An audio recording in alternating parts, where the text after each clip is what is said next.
Hello बच्चों, कैसे हो आप सभी। उम्मीद करते हैं कि आप सभी अच्छे होंगे। बच्चों, आज हम सुनेंगे तेनालीराम की कहानियाँ। खूंखार घोड़ा।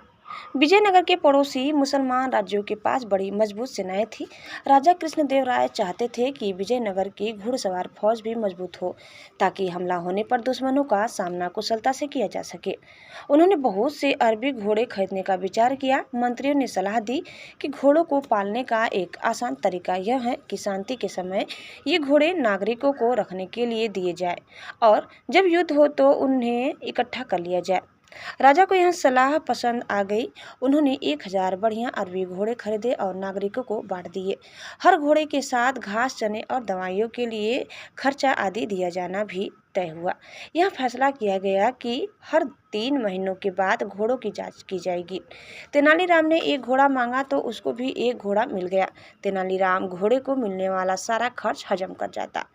घोड़े को उसने एक छोटी सी अंधेरी कोठरी में बंद कर दिया, जिसकी एक दीवार में जमीन से 4 फुट की ऊंचाई पर एक छेद था।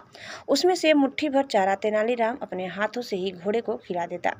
भूखा घोड़ा उसके हाथ में मुंह मार कर पल भर में चारा चाट कर जाता। 3 महीने बीतने पर सभी से कहा गया कि वे अपने घोड़ों की जांच करवाएं। तेनालीराम के अतिरिक्त सभी ने अपने घोड़ों की जांच करवा ली। राजा ने तेनालीराम से पूछा, तुम्हारा घोड़ा कहाँ है? महाराज, मेरा घोड़ा इतना खूंखार हो गया है कि मैं उसे नहीं ला सकता। आप घोड़ों के प्रबंधक को मेरे साथ भेज दीजिए, वहीं इस घोड़े को ला सकते हैं। तेनालीराम ने कहा।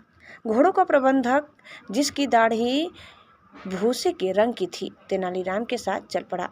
कोठरी के पास पहुंचकर तेनालीराम बोला, प्रबंधक, आप स्वयं देख लीजिए कि यह घोड़ा कितना खूंखार है, इसीलिए मैंने इसे कोठरी में बंद कर रखा है। कायर कहीं के तुम क्या जानो घोड़े कैसे काबू में किए जाते हैं, यह तो हम सैनिकों का काम है। कहकर प्रबंधक ने दीवार के छेद में से झांकने की कोशिश की। सबसे पहले उसकी दाढ़ी छेद में पहुंची। इधर भूखे घोड़े ने समझा कि उसका चारा आ गया और उसने झपट कर दाढ़ी मुंह में ले ली। प्रबंधक का बुरा हाल था। वह दाढ़ी बाहर खींच रहा था, लेकिन घोड़ा था कि छोड़ता ही न था। प्रबंधक दर्द के मारे जोर से चिल्लाया। बात राजा तक जा पहुंची। वहां अपने कर्मचारियों के साथ दौड़े दौड़े वहां पहुंचे। तब एक कर्मचारी ने कैंची से प्रबंधक की दाढ़ी काटकर जान छुड़ाई। जब सबने कोठरी में जाकर घोड़े को देखा तो उनके आश्चर्य का ठिकाना न रहा। वह तो हड्डियों का केवल ढांचा भर रह गया था। क्रोध से उबले हुए राजा ने पूछा, तुम इतने दिन तक इस बेचारे पशु को भूखा मारते रहे?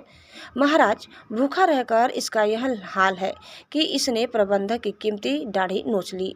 उन्हें इस घोड़े के चंगुल से छुड़ाने के लिए स्वयं महाराज को यहाँ आना पड़ा। अगर बाकी घोड़ों की तरह इसे भी जी भरकर खाने को मिलता तो न जाने यह क्या कर डालता। राजा हंस पड़े और उन्होंने हमेशा की तरह तेनालीराम का यह अपराध भी क्षमा कर दिया। तो दोस्तों, बच्चों, इस प्रकार कहानी यही समाप्त होती है। उम्मीद करते हैं कि आपको हमारी आज की कहानी जरूर पसंद आई होगी। कैसे लगी कमेंट करके बताइए। चैनल में नया है तो प्लीज़ लाइक, शेयर और सब्सक्राइब करना न भूलें। धन्यवाद। Bye bye.